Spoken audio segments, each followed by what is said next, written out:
Hi friends, welcome to Jo's kitchen. ரொம்பவுமே tasty and ஹெல்த்தியான கேழ்வரகு புட்டு உப்புமா செய்யலாம். 2 கப் கேழ்வரகு மாவோட தேவையான உப்பு சேர்த்து நல்லா கலந்து விட்டுக்கோங்க. இது கூட கொதிக்கிற தண்ணியை சேர்த்து புட்டு மாவு பதத்துக்கு நல்லா கிளறி எடுத்துக்கோங்க. கை பிடிச்சா பிடிக்கிற அளவுக்கு வரணும். இதை நான் இட்லி குக்கரில் போட்டு நல்லா ஒரு 10 நிமிஷம் வேக வைக்க போகிறேன். நல்ல மனம் கமகமன் வரும். வெந்துருச்சு அப்படின்னா அப்புறம் ஆஃப் பண்ணிக்கோங்க. இதை உதுத்து விட்டுக்கலாம். இப்போ எண்ணெய் போட்டு தாளிக்க போகிறேன்.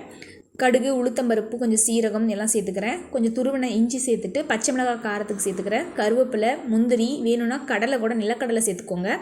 கிளறிட்டு வெங்காயம் வேணும்னா போட்டுக்கலாம், இல்லைன்னா தேவையில்லை. வெங்காயம் போட்டாலும் டேஸ்ட் நல்லாயிருக்கும். இது கூட நான் 1 கப் அளவு நல்லா தேங்காய் துருவல் சேர்த்து வதக்கிட்டு தேவையான அளவு உப்பு சேர்த்து கலந்துட்டு புட்டு இதில் ஊற்றி விட்டுக்கோங்க. புட்டு இதில் சேர்த்ததுக்கப்புறம் ஒரு 3 நிமிஷம் நீங்கள் வச்சிங்கன்னா போதும். அதுக்கு மேலே அடுப்பில் வைக்க வேண்டாம். நல்லா கிளறி விட்டுட்டு கொத்தமல்லி தூவி இறக்குனீங்கன்னா ரொம்பவுமே டேஸ்டியான கேழ்வரகு புட்டு உப்புமா ரெடி. இதை நீங்கள் ஈவினிங் ஸ்நாக்ஸாவோ டின்னராகவோ உங்கள் குழந்தைங்களுக்கு சர்வ் பண்ணலாம். சமைப்போம், ருசிப்போம்.